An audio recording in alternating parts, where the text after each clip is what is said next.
All right, Happy New Year. We are kicking off 2023 with a camera launch and we are unloaded. So this is the Panasonic S5ii or Lumix S5ii or Panasonic Lumix X5, whatever you want to call it.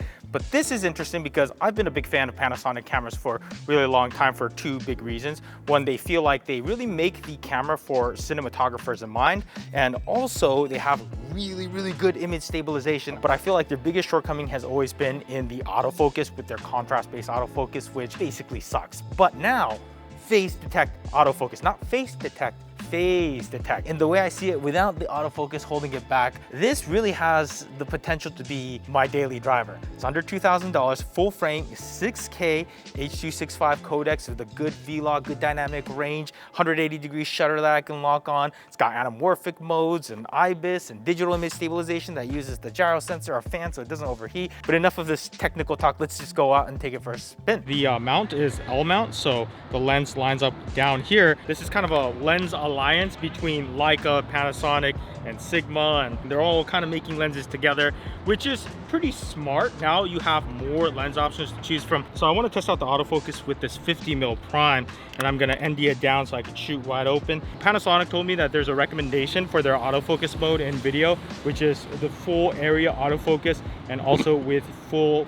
Sir. Did you just sneeze and ruin my audio, Dylan? No, I coughed. You son of a... Full area autofocus, human detection on. Focused on the camera right now. Okay, move the camera slightly out of the way. All right, and now it's focused on you. Yeah. Cool, and we're at an f1.8. There's Carrie over there. Hi, Carrie. Oh, it missed you for a second, but it caught you right back. But it seems a lot more locked on here. Now, this is a 50mm at an f1.8, so definitely a good test. Check it out, it's even detecting the hockey player. So here we have an option to turn on IBIS as well as image stabilization, which is digital, but references the gyro, so I have that on as well. And then there's boost IS. Now I'm gonna go ahead and turn off all image stabilization. So this is with 0 image stabilization. So all those micro jitters coming through. And if I try to walk, looks terrible. All right, I'm gonna come back this way. Yeah, just really shaky. It's hard, I'm trying my best to hold it steady. So now I'm gonna go ahead and turn on IBIS. So much better. So this is purely IBIS. So that sensor is wobbling around in there, counteracting my movements, and I'm gonna do a little walk. So just the IBIS alone makes a big difference. I've always really liked the IBIS out of Panasonic cameras. Now I'm gonna go ahead and turn on image stabilization, which does crop in slightly. And that is gonna use the gyro information to help digitally stabilize on top of the IBIS. Now I'm gonna walk a little bit.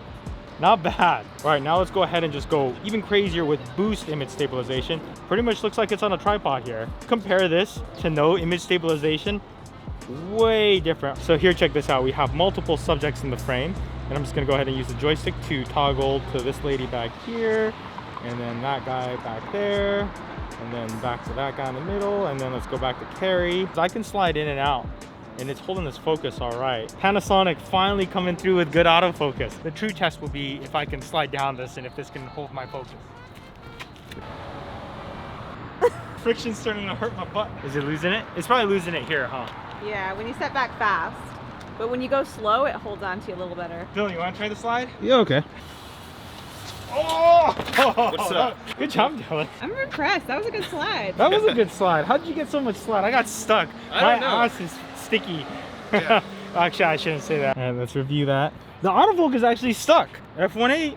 Not bad. So now that we actually have decent autofocus on here, could this be a good vlog camera? So I got the 16-35 on here. Now this is an f4. They don't have a 2.8 version, which is something I would like to see in the future. I'm gonna go ahead and slap this on the Mantis pod. So now we're vlogging on the S5ii. I have the image stabilization as well as the IBIS. And the thing about ultra wide angle lenses with IBIS is that sometimes you could get that wobble, right? So if I shake it, you could probably see some of them. I'm kind of giving it a nice quick shake. So are you seeing some wobble? Probably. But if I just use it normally, how does it look? Do you know that song by Red Hot Chili Peppers, Under the Bridge? This is where that bridge is supposedly. Found the bridge. Found it.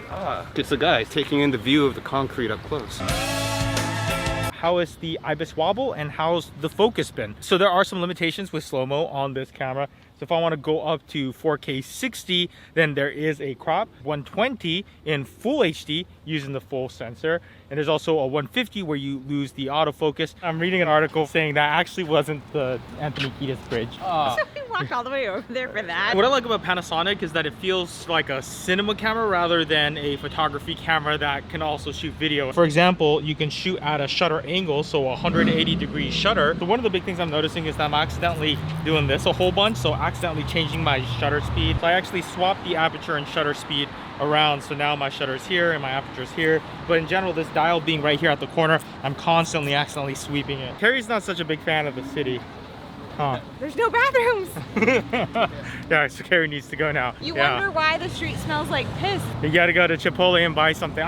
Chips and guac, I'm down. But... Yeah, can you get that so I can get the code? Oh, you got some tips? Okay, cool. How's this footage coming out? It's too bad it's so gloomy. It would have been nice if we had some sun. But I did get a bunch of shots with this yesterday when it was a beautiful sunset. So insert B-roll here. I thought the dynamic range looked really good. I really like the colors and overall really satisfied with the image quality. Plugging in the DJI mics into this camera right now. So we have a mic jack obviously with a limiter, which is nice so that even if you clip on the microphone, it should still help lessen the blow. We do have the option to add XLR inputs on that hot shoe. Oh, look at this. See these bars right here? That's because these lights are flickering. See these bars that kind of like roll across? But luckily there's this thing called synchro scan. If I turn it on, I can actually adjust my shutter speed by 1 degree and I could find that sweet spot where it matches up with the light and I don't get the flicker. Sometimes you're at a concert venue and you can't get rid of it. It's a really nice feature to have. Now that it's starting to get a little bit darker, I may need to boost the ISO, and we do have a dual native ISO. So right now I'm on the low setting. So I have a ISO range between 640 and I could get up to 5,000. But if I switch that dual native ISO setting to high, it starts at 4,000 ISO and I can go all the way up to 51,200. But by default, the dual native ISO setting is just on auto. So right now I'm at 3,200, but I think if I hop to 4,000, things should get cleaner. And for 4,000, I mean, this is looking pretty clean. Dual card slots for SD cards. And I programmed this exposure comp button over to waveform. Check that out. I personally would much rather expose to waveform than histogram, so really love that I have that built in. That's something that I wish my Sony's had. A lot of these buttons you can press and hold to assign it to be a quick function, so focus, peaking, stuff like that. And the USB-C port on here has power delivery, so I can plug it in and have this camera rolling for really long. Apparently there's a tiny little fan right here. Oh, actually I can see the vents right here, so it cools through there. And I did do the incubator torture test where I threw it in there over 100 degrees. It went about 2 hours before the battery died, but it wasn't overheating. Now I did adjust the thermal management, so you could have the recording max temperature to standard or a high. Usually with these cameras, I just throw it on high and let it cook. Not sure if that's a good thing, but yeah. All right, so now that it's getting pretty dark, I want to switch over to some prime lenses so I could get some faster speed. They all seem like the same size and they're all 67mm up front, which makes it easier to switch around with different lenses, all f1.8. And what's nice is that they're actually pretty lightweight. And we're on a 24. And I will say now that I've had a decent amount of time with this camera, the autofocus seems pretty good. We're at f1.8, we got Dylan, and then back to me, and then let's go over to Carrie. By default, the camera doesn't autofocus all the time. It only autofocuses when you start recording, but that is a setting that you can change so that it's always autofocusing. So I wanted to compare the low light capabilities to the king of low light, the A7S3.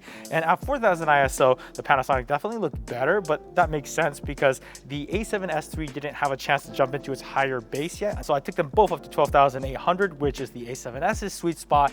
And I'm still actually kind of liking the Panasonic better. It's kind of a preference thing because on the Panasonic, you see more grain, but gammas on the Sony cameras tend to be a bit darker, even compared to like Canon, Panasonic. So naturally, even if you have the same ISO and exposure settings, it's still gonna look a little bit darker on Sony's. So I'm kind of digging the S5ii here. So low light, really good. So one of the big issues with the contrast-based autofocus that Panasonic used to have was that if you had very shallow depth of field and you had that really thin shallow depth of field bokeh in the background, then you could see it pulsing. But now with face detect, it shouldn't have to do that hunting pulsing bokeh in the background.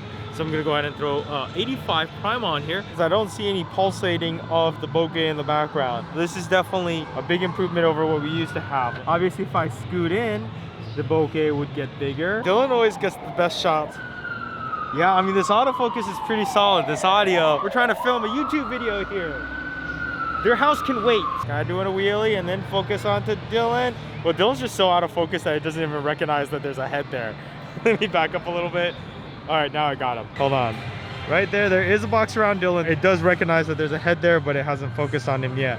So that's a little weird. See that? But if I kind of move it around a little bit, okay, and now it's got him. Once in a while, I'll see something where I'm like, okay, they could probably improve on this or that. But honestly, I think I would trust this more than I do Canon's autofocus at this point. I'm gonna take the same lens and put it on the original S5, just so you can see how far things have come. Y'all know. Oh no, background. Oh, it's got him. And then now that it's got him, if I move in a little bit, oh gosh, yeah, look at that. Oh my goodness. And if you look closely at the bokeh in the background, you can see a pulsating contrast-based autofocus. So, oh, look, I take one step. I think I just threw up in my mouth a little bit. That's how disgusting this is. The original S5 was still impressive when it came out because it gave us a full frame 10-bit with a lot of these cinema features in here for under $2,000. But there were some very sad things about it, like this micro HDMI. Oh no, new one, full-size HDMI. Yes, please. No time code though on S5 II. Why did they remove the time code? I don't know. The previous ones had it, but no time code on this S5 II. Boo! Got a little cage here from Condor Blue. Ooh, this one has a top handle. Oh nice, they actually include the required tools to assemble and disassemble this. Ooh, so when you attach it, it really goes on there. It attaches to where the lens straps usually go, and it is on there good. Let's go ahead and throw on this top handle. Record button here, so I believe we got some run stop from a top handle.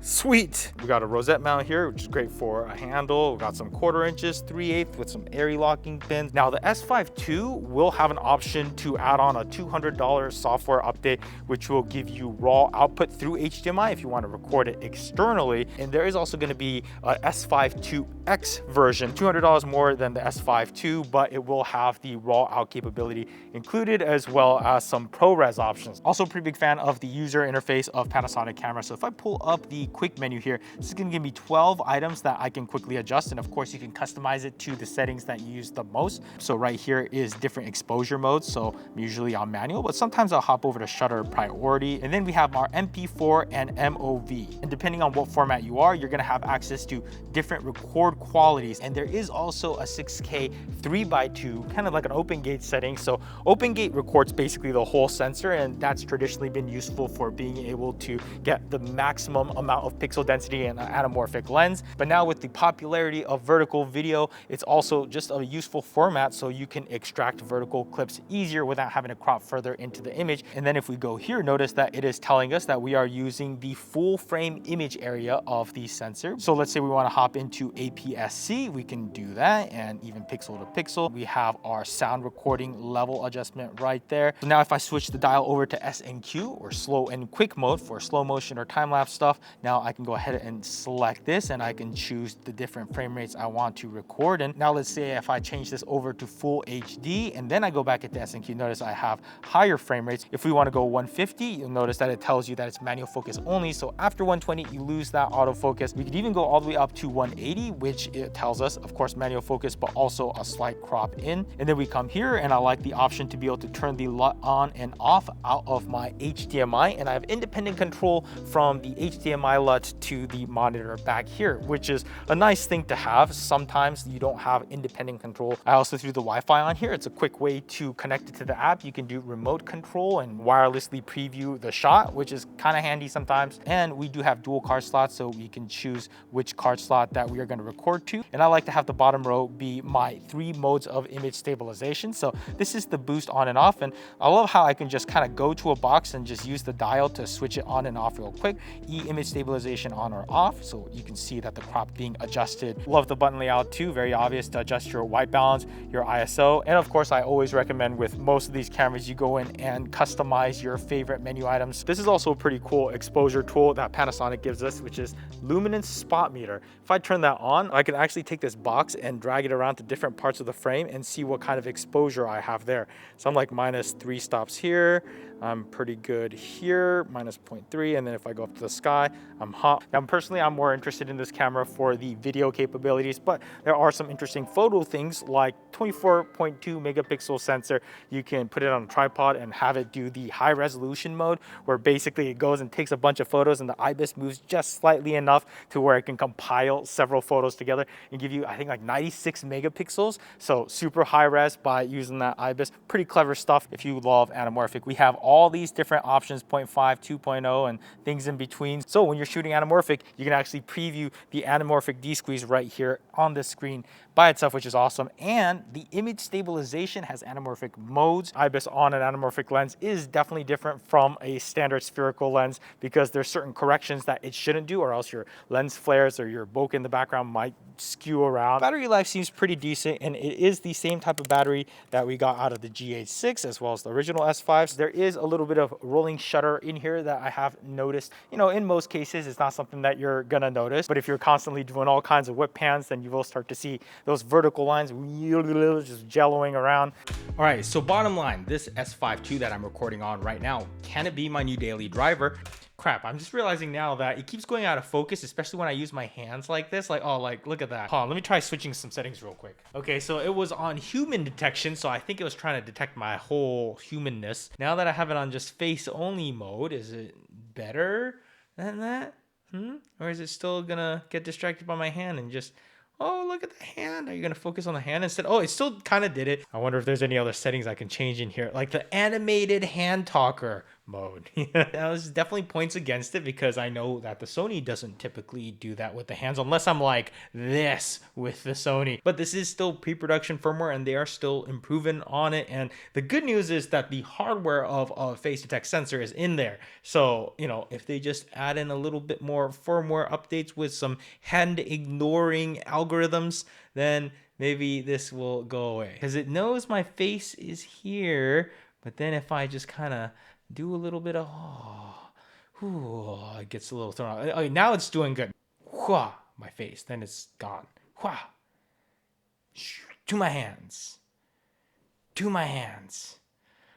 I feel insane. Anyways, back to the video. I think the biggest thing that's tempting me over to the S5ii is that image stabilization. It's nice because it works really well on the tight end, but on the wide end, there still is that IBIS wobble if you vibrate it or shake it real fast. But under normal use, I don't really see it much. Now, the biggest reason why I'm hesitant to switch over is that the Sony autofocus is so solid, and this is solid too, but it still has its quirks. Now, there still are other trade-offs, like the A7 IV is still a bit more expensive. It's a 33 megapixel sensor, so higher resolution photos, but the Panasonic does give us that 6K internal. Sony does still give us more flexibility in the codec and the faster write speed to the card, because you can optionally put a CFast card in there, which is faster than the SD card limitations. But the Panasonic does give us a little bit more flexibility in that super slow-mo. Now, they both do have that 4K 60 crop, but in full HD. The Sony, I think, tops off at 120, but here we can get that extra reach in that 150 or 180 frames per second. Size-wise, the Sony is more compact, but this Panasonic gives us more of those cinema features like the waveform. I think I'm gonna trial this camera for the next couple weeks and see how that goes before I make any radical decisions here. You wanna know what the thing that would make me hands down just go, I'm switching, I'm done, I'm selling everything, is if this camera or the Sony mirrorless size had built-in ND. But apparently it's really difficult to have IBIS and built-in ND filters on the same camera. So that's, I think, why we haven't seen the perfect combination yet. But if someone can figure that out, I would be like, that's everything else on eBay the next day. But anyways, let me go ahead and dive into the comments, see what you guys are up to. Love this video, man. It's been awesome to see people geeking out about cameras and lenses. I've been curious about anamorphic lenses for a while, and this video really helped me understand everything and a lot more. Thank you, Thomas. Last video was kind of a deep dive on anamorphic lenses, so if you're interested in anamorphic lenses, even I learned a bunch on that video. Appreciate the deep dive by all involved. Love the look of the original Atlas lenses and excited to see them in use on the upcoming Babylon. We may actually be doing a video featuring the cinematography of Babylon, so if you have questions about it, you saw it in the theaters, no spoilers, but let me know in the comments if you have questions about it, and we may answer them with someone that knows a lot about it. Oh man, these spam accounts are still here. Like the text me on Telegram. These are all fake, by the way. I keep reporting them. They're not real, but they keep coming up. Steven says, I love videos like this. Can you do a series of videos like this? So yeah, I kind of like doing deep dives, especially on more of like the cinema side of things. But I want to figure out how to compartmentalize cinema series, like where I do deep dives and nerd out. But anyways, I'm trying to keep my videos under 20 minutes. That's one of my goals for this year, is to keep my videos more condensed, unless it's like a deep dive video or whatever. But that is all. See you guys later. Click on stuff if you wish, and that is all.